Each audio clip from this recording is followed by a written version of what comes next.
जय हिंद, वंदे मातरम। नमस्कार साथियों, आप सभी का स्वागत है अपने अवतार ST 7054 में। और दोस्तों, आज का टॉपिक हमारा है हिंदी साहित्य के प्रमुख कवि एवं साहित्य रचना।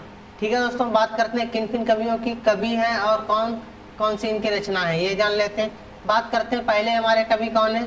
तुलसीदास जी, दूसरे संत कबीरदास जी, तीसरे सूरदास जी, चौथी मीराबाई, पांचवें नंबर पे रहीम, 6 नंबर पे बिहारी जी, मैथिली शरण गुप्त, जयशंकर प्रसाद, सूर्यकांत त्रिपाठी निराला जी, सुमित्रा नंदन पंत, महादेवी वर्मा, माखनलाल चतुर्वेदी, रामधारी सिंह दिनकर और सोहनलाल द्विवेदी। अब बात करते हैं दोस्तों, प्रथम हमारे कौन है, श्री तुलसीदास जी। दोस्तों, श्री तुलसीदास जी की अगर बात की जाए, किसकी, तुलसीदास, तो तुलसीदास जी द्वारा रचित 12 दोस्तों क्या 12 ग्रंथ प्रमाणिक माने जाते हैं, जिनमें रामचरितमानस है दोस्तों, क्या है, प्रमुख इसे माना गया है। किसमें, तुलसीदास जी की। इसी के साथ आगे बढ़ेंगे। तुलसीदास को कवि शिरोमणि, दोस्तों यहाँ पे बात की जाए तो तुलसीदास जी को कवि शिरोमणि के नाम से भी जाना जाता है। इतनी बात क्लियर हो गई। अब बात करते हैं इनकी प्रमुख रचनाएं। प्रमुख रचनाओं की बात करते हैं। विनय पर दोस्तों क्या हो जाएगी, विनय पत्रिका, कवितावली, गीतावली, दोहावली, जानकी मंगल, रामलला नछऊ। ठीक है दोस्तों, पार्वती मंगल, ये किसकी आती है, तुलसीदास जी की। अगर बात करते हैं तुलसीदास, इनके दोस्तों काव्य मानस की बात करते हैं तो अवधि में है कौन से, कृष्ण काव्य। और ब्रज भाषा की अगर बात करते हैं, ठीक है दोस्तों, काव्य मानस अवधि में है और कृष्ण काव्य ब्रज भाषा में। इतनी बात क्लियर। इसी के साथ आगे बढ़ेंगे। अब बात करते हैं दोस्तों किसकी, संत कबीरदास जी की। अगर हम बात करते हैं कबीरदास जी की, तो कबीरदास जी की अगर बात करते हैं प्रमुख रचनाएं, इनकी प्रमुख रचनाओं की बात करते हैं तो बीजक के 3 भाग हैं। कितने, 3। कौन कौन से, शाकी, शब्द और रमैनी। कितने हैं, 3। इसी के साथ आगे बढ़ेंगे। और अब बात करते हैं हजारी प्रसाद द्विवेदी ने कबीरदास जी को भाषा का डिक्टेटर, क्या दोस्तों, डिक्टेटर कहा है। भाषा का डिक्टेटर किसने कहा है, हजारी प्रसाद द्विवेदी जी ने। इसी के साथ आगे बढ़ेंगे। और अब बात करते हैं राहुल संस्कृत्यान ने कबीरदास की भाषा को पंचमेल खिचड़ी भी कहा है। ऐसे क्वेश्चन बन जाता है, पंचमेल खिचड़ी भाषा किसने कहा है, कबीरदास जी की, तो किसने कहा, राहुल संस्कृत्यान जी ने कहा है। इसी के साथ आगे बढ़ेंगे। अब बात करेंगे दोस्तों सूरदास की बात करते हैं। इनकी प्रमुख रचनाएं तो कौन सी हो जाती हैं। महाकवि सूरदास ने ब्रज भाषा में लगभग दोस्तों कितने 1.25 लाख पदों की रचना की, किंतु उनकी 3 रचनाएं ही उपलब्ध है। कौन कौन सी, सूरदास की रचनाओं की अगर बात की जाए, श्रृंगार और वात्सल्य का अद्भुत वर्णन है। कितने दोस्तों, अद्भुत वर्णन है सूरदास की रचनाओं में। अगर बात की जाए इनकी रचनाएं दोस्तों, प्रमुख रचनाएं जो 3 हैं वह कौन कौन सी है, देखिए दोस्तों। पहली हमारी हो जाती है इनकी सूरसागर, शूरसावली और साहित्य लहरी। ये इनकी 3 रचनाएं प्रमुख हैं। बात की जाए सूरदास जी को वात्सल्य रस का सम्राट भी कहा जाता है। वात्सल्य रस का सम्राट किसे कहा जाता है, सूरदास जी को। इसी के साथ आगे बढ़ेंगे। अब बात करते हैं दोस्तों किसकी, मीराबाई की। तो मीराबाई की बात करेंगे तो नरसिंह जी का मायरा, राग गोविंद, गीत गोविंद का टीका, राग सोरठा के पद, ये किसके हो जाते हैं, मीराबाई के। बात करते हैं मीराबाई की प्रमुख प्रसिद्धि पंक्ति, पायो जी मैं तो राम रतन धन पायो, पग घुंघरू बांध मीरा नाची रे, श्याम मोचू एंड डोले हो। तो ये किसके हो जाते हैं पद, ये दोस्तों मीराबाई जी के पद हो जाते हैं। इसी के साथ आगे बढ़ेंगे। और अब बात करते हैं दोस्तों रहीम जी की। रहीम की बात की जाए, ये अकबर के प्रधान सेनापति, मंत्री तथा दरबार के नवरत्नों में से एक थे। अकबर ने रहीम जी को खान खाना उपाधि से विभूषित किया था। आगे बढ़ेंगे। अब बात करते हैं इनकी प्रमुख रचनाएं क्या हो जाती हैं। देखिए दोस्तों, रहीम सत्सई और मंदना कष्ट, वर्वे और नायिका, ये किसके हो जाते हैं दोस्तों, ये रहीम जी की रचनाएं हो जाती हैं। इसी के साथ आगे बढ़ेंगे। अब बात करते हैं दोस्तों बिहारी जी की। बिहारी जी को गागर में सागर भरने वाले कवि कहा गया है। अब बात करते हैं गागर में सागर भरने वाले कवि कौन है, बिहारी कहे जाते हैं। ये प्रमुख श्रृंगार के क्या दोस्तों, ये मुख्य रूप से श्रृंगार रस के कवि माने जाते हैं। इनकी एकमात्र रचना है दोस्तों कौन सी है, वे बिहारी सत्सई।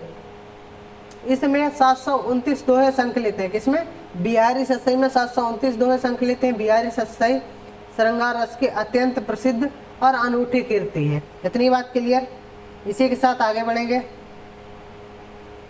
अब बात करते हैं दोस्तों किसकी, मैथिली शरण गुप्त जी की। मैथिली शरण गुप्त जी की बात करते हैं। इन्हें राष्ट्र कवि का सम्मान प्रदान किया गया है। ये आचार्य महावीर प्रसाद द्विवेदी को अपना काव्य गुरु मानते हैं। काव्य गुरु की अगर बात की जाए तो किसे मानते हैं, आचार्य महावीर प्रसाद द्विवेदी को। इनकी प्रमुख रचना दोस्तों क्या है, निम्न है। कौन कौन सी है, जयन्द्रथ, भारत भारती, पंचवटी, यशोधरा, द्वापर, सिद्धराज, नहुष, अंजलि और आर्धय, झंकार, पृथ्वीपुत्र, मेघनाथ वध, साकेत, यशोधरा। ये किसकी होती है, ये हो जाती है मैथिली शरण गुप्त जी की। इसी के साथ आगे बढ़ेंगे। बात करेंगे दोस्तों किसकी, जयशंकर प्रसाद जी की।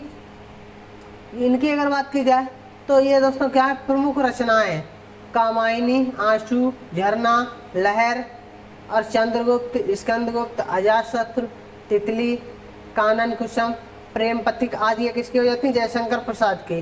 दोस्तों इन्हें आधुनिक कविता के सुमेरु झारखंडी कलाधर के नाम से भी जाना जाता है। किसे, जयशंकर प्रसाद को। इन्हें छायावाद का जनक भी कहा जाता है। जयशंकर प्रसाद जी को छायावाद का जनक भी कहा जाता है। इसी के साथ आगे बढ़ेंगे। अब बात करते हैं दोस्तों किसकी, सूर्यकांत त्रिपाठी निराला जी की। सूर्यकांत त्रिपाठी निराला जी की अगर बात की जाए तो क्या हो जाएगी, प्रमुख तुलसीदास। इनकी रचनाएं क्या है, तुलसीदास हो जाएगी, अनामिका, परिमल, गीतिका, कुकुरमुत्ता, नए पत्ते, अर्चना, आराधना, गीत कुंज, सांध्य काकली, अपारा, दो शरण, राग विराग ये किसकी जाती है, सूर्यकांत त्रिपाठी निराला की। इन्हें क्रांतिकारी कवि भी कहा जाता है। किन्हें दोस्तों, इन्हें क्रांतिकारी कवि भी कहा जाता है निराला जी को। इसी के साथ आगे बढ़ते हैं और अब बात करते हैं दोस्तों सुमित्रानंद पंत जी की। अगर हम सुमित्रानंद पंत जी की बात करते हैं, इन्हें दोस्तों सुमित्रानंद पंत की बात करें तो प्रकृति का सुकुमार कवि किसे कहा गया, सुमित्रानंद पंत को। पंत जी पद्म भूषण की उपाधि से सम्मानित हैं तथा इन्हें चिदम्बरा के लिए ज्ञानपीठ पुरस्कार से सम्मानित किया जा चुका है। इसी के साथ आगे बढ़ेंगे और अब बात करते हैं इनकी प्रमुख रचनाएं। रचनाओं की बात करते हैं, बीड़ा, पल्लव, ग्रंथि, गुंजन, युगांत, युगवाणी, मैघनाथ वध, पतझड़, मुक्ति यज्ञ, कला और बूढ़ा चांद ये किसकी हो जाती हैं, ये दोस्तों पंत जी की हो जाती हैं। इसी के साथ आगे बढ़ेंगे और अब बात करेंगे महादेवी वर्मा जी की। महादेवी वर्मा की अगर बात की जाए इनकी रचनाएं तो कुछ वर्षों तक उत्तर प्रदेश विधान परिषद की मनोनीत सदस्यता ये रही है। दोस्तों इन्हें आधुनिक की मीरा भी कहा जाता है। राष्ट्रपति द्वारा पद्म भूषण की उपाधि से अलंकृत है। कौन, महादेवी वर्मा। महादेवी वर्मा जी को आधुनिक मीरा कहा जाता है। गीतात्मक काव्य कीर्ति यामा पर इन्हें दोस्तों भारतीय ज्ञानपीठ पुरस्कार इंग्लैंड के प्रधानमंत्री द्वारा दिया गया था। कब दिया गया था दोस्तों, 1982 में दिया गया था।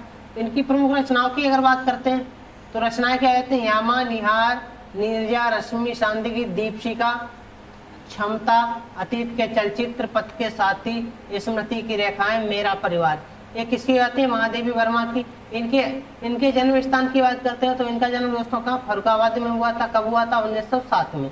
इसी के साथ आगे बढ़ेंगे और अब बात करेंगे दोस्तों माखनलाल चतुर्वेदी की। माखनलाल चतुर्वेदी की बात की, माखनलाल चतुर्वेदी पद्म भूषण की उपाधि से अलंकृत हैं। इनकी दोस्तों रचना हिमतरंगिणी साहित्य अकादमी पुरस्कार से पुरस्कृत रचना है। कौन सी, हिमतरंगिणी। इसी के साथ आगे बढ़ेंगे।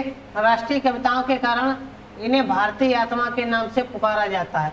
राष्ट्रीय कविताओं के कारण इन्हें भारतीय आत्मा के नाम से पुकारा जाता है। रचनाएं हिमतरंगिणी, माता, युग, चरण, समर्पण ये हो जाती है इनकी रचनाएं। इसी के साथ आगे बढ़ेंगे। अब बात करेंगे दोस्तों किसकी, रामधारी सिंह दिनकर की। रामधारी सिंह दिनकर की अगर बात की जाए तो रामधारी सिंह दिनकर भारतीय ज्ञानपीठ पुरस्कार द्वारा तथा भारत सरकार द्वारा पद्म भूषण की उपाधि से अलंकृत है। इतनी बात क्लियर हो गई। बात करते हैं मुख्य रचनाएं इनकी। कुरुक्षेत्र, रेणुका, हुंकार, उर्वशी, रसवती, रसिमरति, अर्धनारीश्वर, रेती के फूल, संस्कृति के 4 अध्याय, भारतीय संस्कृति की एकता, ये किसकी हो जाती है दोस्तों? रामधारी सिंह दिनकर की। इसी के साथ आगे बढ़ेंगे।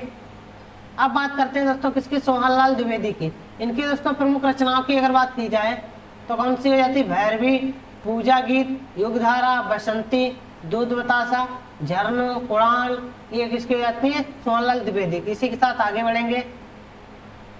अब बात करेंगे दोस्तों किसकी? कालिदास।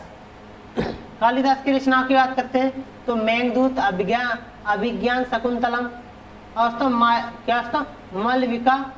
मलविका के नित्रम, ठीक है दोस्तों, रघुवंशम, कुमार संभवम। अब बात करेंगे हरिवंश राय बच्चन जी की रचनाएं तो कौन कौन सी हो जाती है हरिवंश राय बच्चन की? मधुशाला, मधुबाला, मधुशाला हो जाए, मधुकलश, निशा, क्या बोलूं, क्या याद करूं, हालावादी कवि भी कहा जाता है किसे? हरिवंश राय बच्चन को। इतनी बात क्लियर हो गई। प्रथम व्यास सम्मान इन्हें ही दिया गया था। ठीक है दोस्तों, इसी के साथ आगे बढ़ेंगे और अब बात करते हैं मलिक मोहम्मद जायसी की। मलिक मोहम्मद जायसी की अगर बात की जाए किसकी दोस्तों? मलिक मोहम्मद जायसी की। तो मलिक मोहम्मद जायसी की रचना रहती है पद्मावत, कहरनामा, आखिरी कलाम, अखरावट। ये महत्वपूर्ण इनकी रचनाएं हैं, परीक्षा में जरूर पूछी जाती है। दोस्तों आज की क्लास कैसी लगी सभी लोग कमेंट करके बताएंगे, और जिस दोस्त ने अभी तक चैनल को सब्सक्राइब नहीं किया वह चैनल को सब्सक्राइब करना ना भूलें। सभी दोस्तों को मेरी तरफ से जय हिंद, जय भारत।